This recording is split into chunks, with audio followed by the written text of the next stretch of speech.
እኔ ባንተው ፍቅር ስነድ ስከስል አለች ዘፋኛ።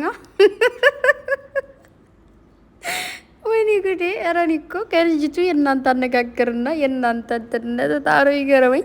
ሶሪ፣ በጣም ይቅርታ ጋይስ፣ ምንም ማድረግ አልችልም። እየሳኩኝም እያለቀስኩኝም ስሜቴ ተዛባብኝ። እኔ እኮ የሰው ልጅ መኖር አልቻለም። ትንሽ ርፍ ስንል የሆነ አጀንዳ ይዛችሁ ትመጣላችሁ። ትንሽ ርፍ ስንል የሆነ አጀንዳ። እኛ ምን እናድርግ? ኧረ ተው፣ ትንሽ ረፍት ስጡን። እኛ ደግሞ ምላሳችን አያርፍም። በቃ አይካንት በጣም ነው የሳክትና ትናንት የተሰራውን ቪዲዮ ካያችሁ በደንብ አድርጋችሁ ማለት ነው ከሰማችሁ ካዳመጣችሁ፣ ማዳመጥ መስማት ጥሩ ነው። አንዳንዴ በደንብ አድርጋችሁ ለመፍረድ ይሆናችኋልና እዛ መቀላቀል። ልጅቱ ምን አለች? ፍቅር ምስክር ነች ባይዘው ማለት ነው። ደጋግሜ ተናግሬያለሁ። የዚች ልጅ የነፂ ወዳጅ ሁኑ፣ የማንም ወዳጅ ሁኑ፣ የፍቅርም ወዳጅ ሁኑ፣ እዚህ ጋር ፍቅርን አታስገባት። ፍቅራውን እዚህ ቦታ የለችበትም። እዚህ ነገር ውስጥ መልሳችሁ አታስገባት። ባለፈውም የሆነ ግርግር ውስጥ ገብታ ታውቃላችሁ አይደል? ፍቅር የውጭ ከዚህ ነገር ላንቺ አይሆንሽም እያልናት ነበርና ስለዚህ ይቺ ልጅ በመጣሽ ቁጥር ደግሞ ፍቅርን እንድታስገባት አልፈልግም። ነገርኩኝ፣ ተናገርኩኝ። ምክንያቱም ባይዘወይ ማለት ነው እኔ የራሴ እይታ የራሴ ነው፣ እናንተ የራሳችሁ እይታ የራሳችሁ ነው። ማንኛውም ሰው የራሱ የሆነ እይታ አለው። ምናልባት እናንተ እዚህ ጋር የሆነ ነገር ስላወራችሁ የሆነ ነገር የሚፈጠር መስሏችሁ ሊሆን ይችላል። ግን ፍቅር የሆነ ጊዜ እንደውም መልስ ሰጣችኋለች በቲክታክ ማለት ነው። የሰው ልጅ ዋናው እንትኑ ምንድነው? ንጽህናው ነው፣ ክብሩ ነው ብላለች። እና ክብርን በክብሩ አትደራደርም። ስለዚህ እዚች ሰው ጋር አትቀላቅሏት። ሲቀጥል እነዚህ ልጆች በቻናላቸውም ይዘዋት እየመጡ ያሉት እንድትመጣም እያደረጉ ያሉት ምናምን እንዴት ነው ነገሩ? ማለት ምን አስበው ነው? ሰላም ውድና የተከበራችሁ የሙ ቻናል ተከታታዮች በሙሉ እንኳን ደህና መጣችሁ። በያላችሁበት ዓለም ዳርቻ ሰላማችሁ ብዝት ተርፍርፍ ይበልልኝ። ላይክ፣ ሰብስክራይብ፣ ሸር ማድረጋችሁን አትርሱ። አመሰግናለሁ የኔ ውድ ቤተሰቦች። ያው እንግዲህ ሁሌም እንደምላችሁ ሀሳብ አስተያየት የመስጠት ሙሉ መብት አለኝ። የመሳደብ ሆነ የማንቋሸሽ ምንም አይነት መብት የለኝም። እናንተም እንደዛው ማለት ነው። ወይኔ ጉዴ ደከመኝ። ለመሰላችሁ ቤተሰብ አትሳደቡ ያልኳችሁ ብዙ ሰዎች እየተሳደባችሁ አይቻለሁ። ምናልባት አናዳችኋለች፣ አበሳጭታችኋለች። ግን አንዳንዴ ስንናደድ ስንበሳጭ የምንወረውራቸው ቃላቶች ዙሮ ራሳችን ይጎዱናል። ልክም አይደለም፣ በፈጣሪም በእኛም በቃ ህሊናችን ይቆጨናል ቶሎ። እና አንዳንዴ እኔ የሆነ ያምረኛል እኮ እውነት ለመናገር ብሰድባት ወይ ደግሞ ብሰድበው ምናምን ብዬ አስባለሁ። ግን ኔቨር፣ ልክ አይደለንም፣ እንደዛ ማድረጋችን ልክ አይደለም። እና ማለት ውዶቼ ልጅቱን ትናንት ብዙዎቻችሁ ስትሰድባት ነበረ ምናምን። ግን ልጅቱ ያው ብዙ ውሸታ ምንሽ አስመሳይ ነሽ እያላችሁኝ ያላችሁ፣ እኔ ደግሞ የሳኩትን ልንገራችሁ። 300 400 መረጃ አለኝ ገና ወጣዋለሁ አለች። ለምን ሚሊዮን አይኖርሽ? ምን እናት ታዲያ እኛ ምን አገባን እንዴ? ምን አገባን? እኛ እኮ የራሳችን ህይወት እየኖርን ነው። ሩታና አብርሽ የራሳቸውን ህይወት እየኖሩ ያለ ማለት ነው። እና ምን አለ መሰለሽ፣ እኛም ህይወታችን እነሱም ህይወታቸውን እየኖሩ ነው። ምን ሚሊዮን መረጃ ቢኖርሽ ባይኖርሽ ዶንት ኬር፣ ምን አገባን። አይቼዋለሁ ቪዲዮ መጨረሻ ላይ ተለቆ አብርሽ በኬክ ሲያከብርልሽ ልደትሽን፣ ዋው ደስ ይል ነበር ምናምን። ምን ያልተከበረልሽ ነገር አለ? የሆነ የኪውን ምልክት እዚህ ራስሽ ላይ ቁጭ አደረገልሽ። እንትና ኤፍሬም ነበር እዛ ቦታ ላይ፣ ማርክ ነበር ምናምን፣ ኤቭሪዋን ነበሩ ጓደኞቹ ምናምን። በቃ ሰርፕራይዝ አሉሽ፣ የሆነ ቤት ምናምን ነገር ሰርፕራይዝ ተደረግሽ ና ኬክ ምናምን እንደዚህ ተቀባባችሁ ኬክ። ከዛ እንደዚህ ፎቶ ተነሳችሁ፣ የሆነ ቦታ እየሄዳችሁ ምናምን እጅሽን እየያዘሽ ምናምን። ዋው ይህን እኮ እናውቃለን። አብርሽ ለሚወዳቸው ሰዎች ራሱን አሳልፎ እንደሚሰጥ የታወቀ ነው። ግን ምን አለ መሰለሽ፣ ተቀደምሽ፣ ተበላሽ፣ አረገችው፣ ላሽ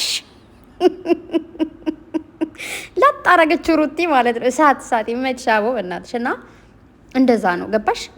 አንዳንዴ ማለት ነው የሆኑ ሰዎች ክብርና ቦታ ስትሰጧቸው ያኔ ይንቋቸዋል፣ ቦታ የላቸውም ለእናንተ። ከዛ እናንተ እነዛን ሰዎች እንደናቃችሁና ለእናንተ ቦታ እንደሌላቸው ገብቷችሁ ባይ ስትሏቸው ከዛ አሃ እያሉ ደግሞ አይለቋቸው ማለት ነው። እና በቃ ለጊዜው ምንም ነገር ይፈጠር ምንም ነገር ማስታወቂያም ሊሆን ይችላል። አታውቁም እንዴ ብዙ ጊዜ ማስታወቂያ እንደሚሰራ? ብዙ ጊዜ እኮ የፎቶ ማስታወቂያ ይሰራሉ ብዙ ሰዎች። የሆነ ቦታ ላይ እንደዚህ አድቨርት ተደርጎላቸው የሆነ መዝናኛ ቦታ ላይ ሄዱና ምናምን ነገር ያለ ምንድን ነው መሰላችሁ? ለፎቶግራፈሩ ማስታወቂያ ማለት ነው። ለዛ ይሰራሉ እንደዚህ አይነት ነገሮች፣ ኬክ ምናምን እንደዚህ አይነት ዝግጅቶች ደግሞ የሆነ ካፌ ወይ ደግሞ ያ ሆቴል ለልደት ማዘጋጀት እንዳለበት ወይ ደግሞ እንደሚያዘጋጅ የሚያሳይ ማስታወቂያ ለመስራት እንደዚህ አይነት ነገሮችን ያደርጋሉ በሉ ምናምን ነገር በቃ ኖርማል። እና በዛው ደግሞ የሆነ ታይም ስታገኙ ዩቱብ እንደምታውቁት ግርግር ነገር ስለሚወድ በዛው ለግርግሩ ደግሞ ቪዲዮ ትሰራላችሁ ማለት ነው። እንደዚህ አይነት አጋጣሚዎችም አሉ። እና የሆነ ሰው በመጀመሪያ ሩቲ ማለት ነው እዚህ ጋር አላጠፋሽም፣ ትክክል ነሽ። ነገሮቹን እንደዚህ ቦግ አድርገሽ መምጣትሽ ኦኬ። ግን ልጅቷ ከመጣችም ያው ጥፊዋን እንግዲህ መቅመስ አለባት። ታውቃላችሁ የሩትን ጥፊ ጣህ ነው ታረጋትና ድብልቅ ብላ ነው የምትወድቀው ይመስለኛል። ግን ባትመቻትም ደስ ይለኛል፣ ብትመቻትም ይሶኬ። ምክንያቱም ባልሽን እያልሽ ስለሆነ ይገባታል። እና በቃ አንዳንዴ ሩቲ አሁን ማመን ያለብሽ አብርሽን ነው፣ ማንንም አይደለም። ማንም እየመጣ አብርሽን ጋር ነበረ ቢልሽ ልታምኝ ነው እንዴ?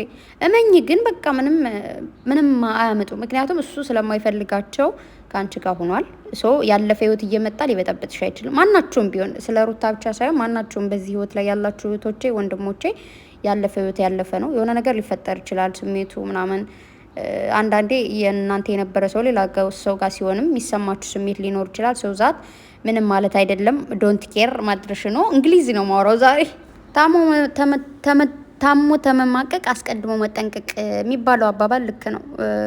አንዳንዴ የሆኑ ነገሮች ሳይደርሱብን መጠንቀቅን የሚያክል ነገር የለም፣ ከደረሱብን በኋላ ከመንጨርጨር ማለት ነው። አንዳንድ ሰዎች የሆነ ፍቅረኛቸው ባላቸው ማይተዋቸው መስሏቸው እንደዛ ሲሉ ይቆዩና ከዛ ሲተዋቸው ደግሞ እንደዚህ እንደምታዩት ይሆናሉና እንደ ሴትነትሽ እኮ አሳዝነሽኛል። እውነት ለመናገር አሳዝናኛለች። የሆነ ስሜቷ ምናምን ፍቅሯ እንዳልወጣላት ነገር ያሳያል። ግን ደግሞ ምንድነው ልክ አይደለችም ማለት ሌላ ህይወት ስለጀመረ ያን ህይወት መጣ።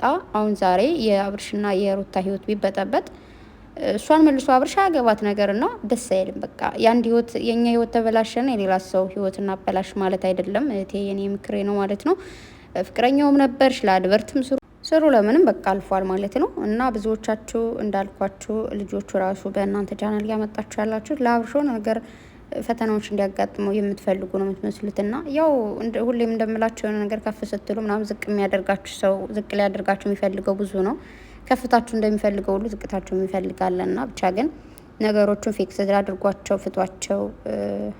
ሩቲም አትጨነቂ፣ በቃ ሁላችሁም መጨነቅ የለባችሁም ብዬ ነው የማስበው። እህቴም ደግሞ ነፂ አይዞን፣ እኛ ከጎንሽ ነን፣ እግዚአብሔርን ከጎንሽ ነኝ። ሰብስክራይብ ለማድረግ ምናምን ሸርም ማድረግ ካለብኝ ሸር አድርጋለሁ። ግን ይናክል ኦቨር ነገሮችን አታድርጊ ምናምን ነገር መረጃዎች አሉ ምናምን የምትያቸው ነገሮች አይጠቅምሽም። እግዚአብሔርን ምንም ጥቅም ስለሌላቸው ላንቺ ልክ አይደለም። አሁን ይሄንን ቪዲዮ ይዘሽ ስለወጣሽ ምንም የሚፈጠር ነገር የለም። አንቺም በፔቢልክ በሶሻል ሚዲያ ይዘሽው መጣሽ፣ ሩታም ይዛው መጣሽ ማለት ነው። እና ለአይዲያ ለስራ ምናምን ከሆነ ሶኬ ስሩ። ግን ስሬስሊ ከሆነ ነገሩ ደግሞ ልክ አይደለም። ብዙ መረጃዎች አወጣለሁ ምንም ብታወጪ ምንም ነገር ፋይዳ ስለሌለው ስለማይጠቅም ማለት ነው። የኔ ቆንጆ የእህትነት የምክሬ ነው። በተረፈ ሩቲም አይዞን፣ እርግዝና በራሱ ያነጫንጫል። አብርሽ ተረዳት ማለት ፈልጋለሁ። በተረፈ በጣም ነው የምወዳችሁ ቤተሰቦቼ፣ በጣም ነው ማከብራችሁ። መልካም ጊዜ ይሁንላችሁ እና የራሳችሁ ሀሳብ አስተያየት ካላችሁ መስጠት ትችላላችሁ ማለት ነው። ካናደድኳችሁ በጣም ይቅርታ። ወዳችኋለሁ። መልካም ቀን ባይ